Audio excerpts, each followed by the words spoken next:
Morning. Hope all you terrific trekkers are having a stellar day. Me, I'm doing great.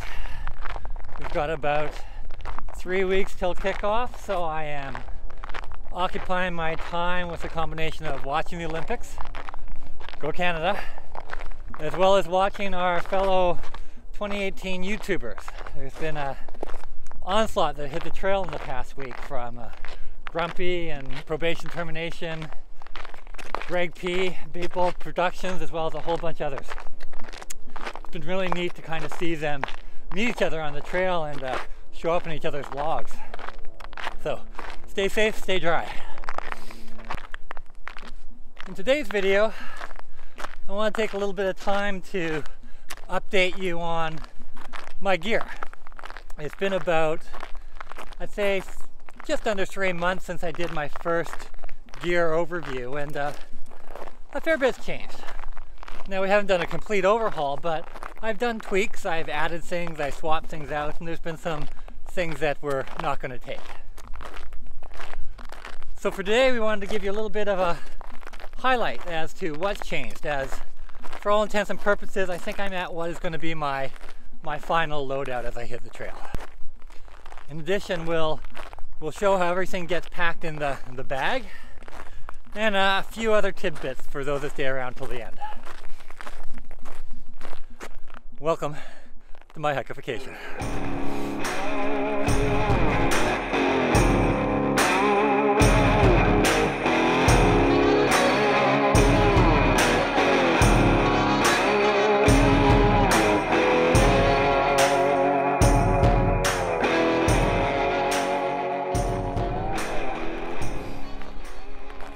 So before we kick things off, you may notice I changed my intro music.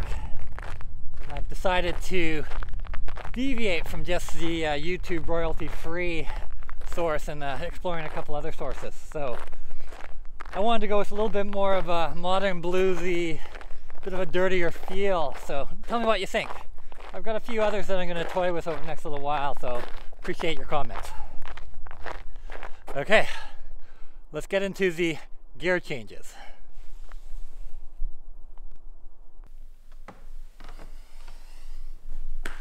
Okay, let's start with what the changes to the gear are. I will actually refer you back to the original gear list because I'm not going to go through each item in detail today. I'm just going to hone in on what changed.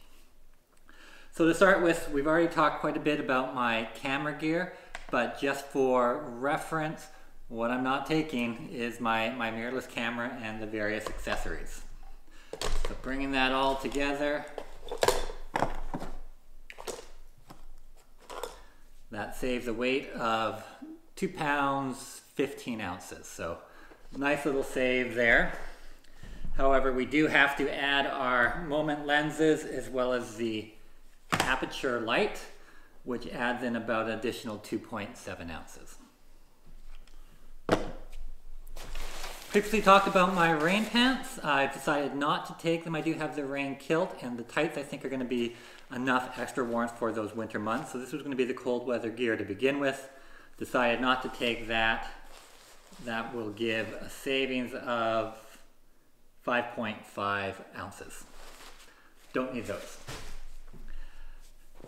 Previously, I was going to take a baseball cap. Like a baseball cap, but I've actually decided, since I am fair-skinned, I am going to go with the Tilly hiker hat. It's got a wider brim all around, and since anybody whispers sun in my general direction, I turn pink. This will give a little bit of extra coverage. So I'll go through more detail about the Tilly in an upcoming video. Some other reductions. I've looked at my med bag, my toiletries, etc., and I reduced a few items, my little portable mirror where I can use a camera, but mostly I've just reduced the quantity. Also cut some of my guidelines, were a little bit more string than I needed. Took out my extra tent pole, and so the net reduction of those is 3.1 ounces off my original weight. Shoes, I previously said I was going to take the Salomon X8 Pro 3Ds, or at least those were the shoes I had at the time. I am now moving to the Lone Peak 3.5s by Ultra, and I have the blue super feet in them. So far so good. I had a little bit of initial heel irritation when I first started wearing them, so I did change to a heel lock lace tying system and added the super feet in. So far so good, but I am going to keep a close eye on it, but they'll be coming along. A couple other changes. I originally was going to go with a full knee brace, but I found in my recent hikes that it really started to slide around as I was walking through the course of the day. So I swapped that out, essentially neutral in weight, for the cheap hat knee brace. So that'll be a nice replacement. Other clothes, I was going to take the Kodiak wool socks. They were a little bit tight and a little bit heavier than what I was originally hoping for, and so I've changed them out to my heat huggers. These are a little bit more comfortable, a little bit looser, 0.3 ounces lighter, and just as warm. So these are going to be a replacement item. A couple things I'm adding in. I am adding in a pair of sealskins waterproof socks. I'll try them out on the trail. Whether they stay with me the whole time or not sure, but I wanted to give them a go as well. Originally I just had a couple Ziploc bags. For my bear bag kit though, I am going to instead put a few extra or two op sacks in. These are the odor protection liner bags. This will give me a little bit more rodent protection potentially, and it adds in about 2.4 ounces into my total kit. I had previously said I was going to take my iPad, still going to take my iPad, but I don't need the cover with the keyboard. This saves about 8 ounces. I don't think this was my original gear video, but I just want to reinforce this is not coming along. A couple other things I am taking, I think I mentioned before, my Garmin Fenix 5 watch. That'll be in my worn weight. I'm getting old, my eyes are going, so I do actually need to bring glasses. I'm going to bring these along as well. These were in my initial video. And in my last video I did talk about my Ontario Rat 3 knife, which is probably more knives than I needed. I do love a full tang and a fixed blade knife, so I've decided I'm not going to go with quite that much knife, but instead I'm going to go with my Essie Azula knife. This is also a fixed blade. I have it in fluorescent green because I tend to lose things. I've got a paracord wrap around the handle, and I am wearing it as a neck knife with the breakaway strap.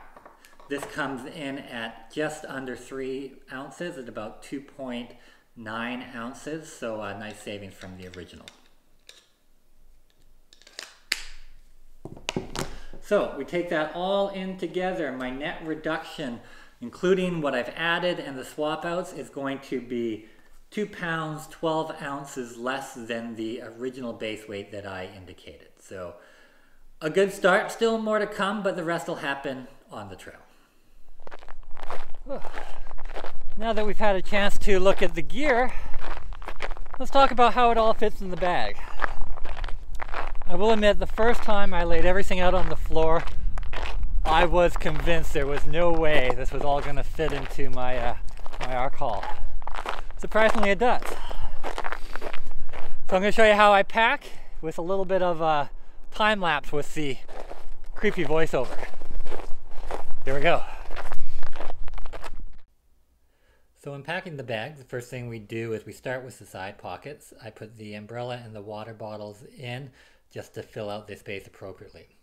Then goes the underquilt and our top quilt, as well as the blanket, liner, and pillow. They go in the bottom of the bag. I then put the sit pad at the very bottom. That allows a little stability to the bag and sits on its own, followed by the hammock, as well as the clothes, all in dry sacks. Next, the tarp goes in the front, and I then use my tree straps to wrap around my shoes. That allows them to condense a little bit. They also go in the front mesh pocket. Now I grab a few additional items, the clothes that are my winter clothes, and then I add my electronics and my iPad, and those all stay in my internal dry bag, and I fold that down and make sure that those are extra protected. Then I add in the food bag on top, and then I add in the other bags after that, which includes my ditty bag, my toiletry bag, as well as my additional stove and koozie. I then tie the bag down on the sides. I find that just aesthetically is a little bit better, and it also allows the rain to drip off a bit more. From there, I will then start filling in my additional chest pouch, which I actually will tie to the back of the bag, although you can put it on the chest as well. And I leave all my tent stakes and hammock attachment points in that. So that's outside the bag along with the tarp. So in inclement weather, I can set up the entire tarp without ever having to go into the bag. I then throw in my tripod as well as my rain gear in the side pockets for easy access.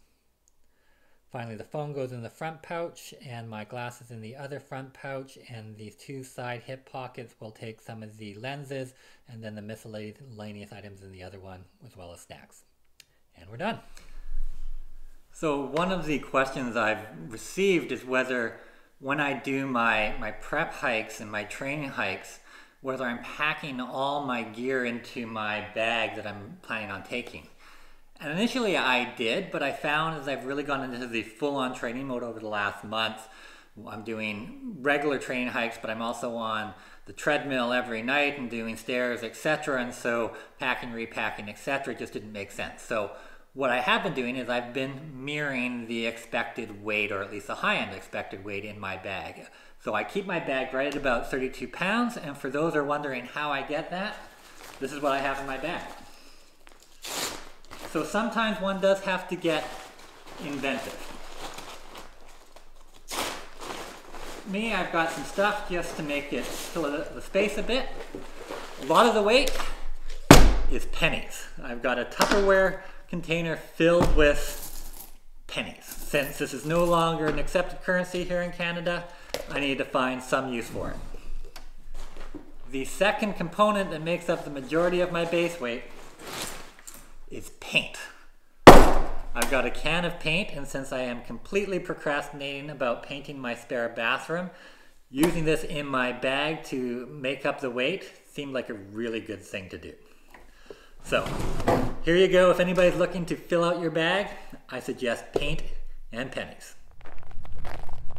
Next, I want to take just a moment to talk a little bit about weight. So I showed my base weight based on all the changes I've made, and I'm comfortable with it, with where it stands now. However, as we progress on these videos and also on the trail, I'm actually inclined to really try and avoid talking about weight, at least specifics around numbers. I find maybe I'm getting a bit cynical from reading too many online forums and a bit of a propensity for weight shaming. And so for my own mental well-being, I want to stay away from that a little bit.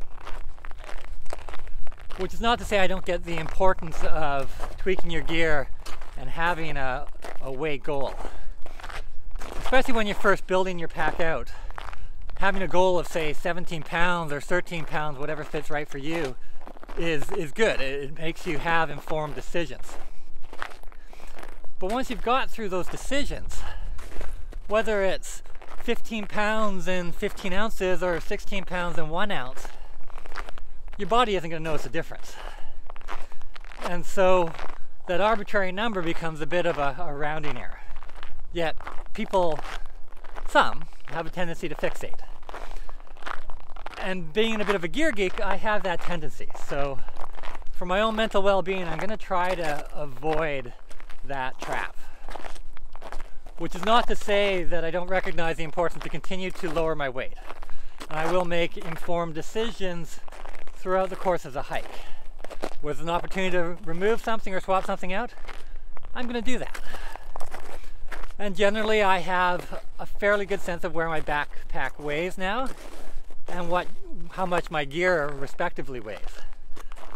I just don't need to know that I'm going to need to eliminate 5 ounces. Instead, I'm going to eliminate X object, and my body's going to appreciate it. So that's my intent. Don't hold me to it, but we'll see if I'm able to live up to that. In the last part of today's video, I want to talk about comments. And I have appreciated the plethora of comments I've received. Both encouragement, and sometimes you disagree with me. And that's been good too. It's started some really good conversations and had me think about some of the preconceptions that I've had going into the trail as well. However, for today, there is one very specific comment I want to take a bit of time to dive into. And while this comment has since been removed, you know, for kicks and giggles, let's dissect it a bit. There we go. Okay, so here we go. Dear hikeification. I actually added that part. I figured an opening nicety kind of sets the stage. You're going to walk, eat, poop, and sleep. Wow, he really does romanticize the trail. Walk, eat, poop, sleep. It's almost poetic how he describes it. I'm very glad he did include pooping though, because I might have missed that completely in my trail preparation. You need to cut your weight in half. You've got way too much junk that you don't need and won't use. So I'm all about cutting weight, and I think it's important to do. But one does have to have a certain accuracy in comments. Cutting weight by half, that's going to put me in the realm of the ultralight hikers. And nothing but admiration and respect for ultralight hikers, and great if you're a big miler, but having a complete ultralight loadout infers a modicum of expertise. And when you're a beginner or a novice such as myself, being ultralight, completely ultralight, maybe not the smartest thing. In fact, that could actually be dangerous. It's like giving your 16-year-old the keys to your brand new Ferrari just after he got his license. Sure, nothing may happen, but when he hits that unexpected, bit of a recipe for disaster. I do hope anybody else receiving similar advice is taking it with a grain of salt. You're going to carry a complicated 7-pound sleep system that you have no experience using. Okay, there's a couple points here. First off, it's a hammock. Complicated? We're not really flying a plane here. And no experience in using? It's a bit of an exaggeration. I actually do have experience setting up, taking down, sleeping in it in a whole variety of different conditions and different times. Enough experience to know I'm comfortable in it, and enough experience to know that I've got the duplex on ready to be shipped out if I want to swap it out. Speaking about gross exaggerations, 7 pounds? I mean, don't get me wrong, I get it. Math is hard. You got to do stuff like add, carry the one, ounces to pounds. My head hurts just thinking about it, so I get how you came up with 7 pounds. I suggest maybe you look into something like a calculator. I actually heard they've got them on your phones now. You might want to try that. See, now I'm helping you. I feel like we're bonding at this point. Good. Hey, hikeification, why did you fail the AT? Because my organization brain wouldn't allow me to accept suggestions. Maybe a little bit of context on this one. He's actually referring to my gear video where I outlined that while I recognize the sage advice of packing everything into the main compartment of your bag and it fills out that dead space, I'm a little bit OCD in that respect, in that I do need my things to be a little bit organized for my own peace of mind. And so I do like to actually segregate my items into the various Cuben fiber stuff sacks. So if my 1.8 ounces of Cuben fiber stuff sacks is the determinant between success and failure, as our commenter suggests, then I will lay myself bare before the AT gods and accept their harsh judgment. I know what your trail name will be. Clown. Because everybody's going to be laughing their asses off when you pull out that umbrella.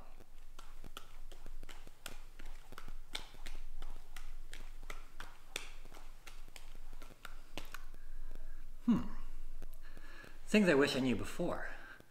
If all it takes to make my fellow hikers laugh on a dull and dreary day is an umbrella, well, I've been wasting all my time trying to learn how to juggle. And actually, as trail names go, there are worse names than clown. You could be stuck with something like, I don't know, Andy Fam.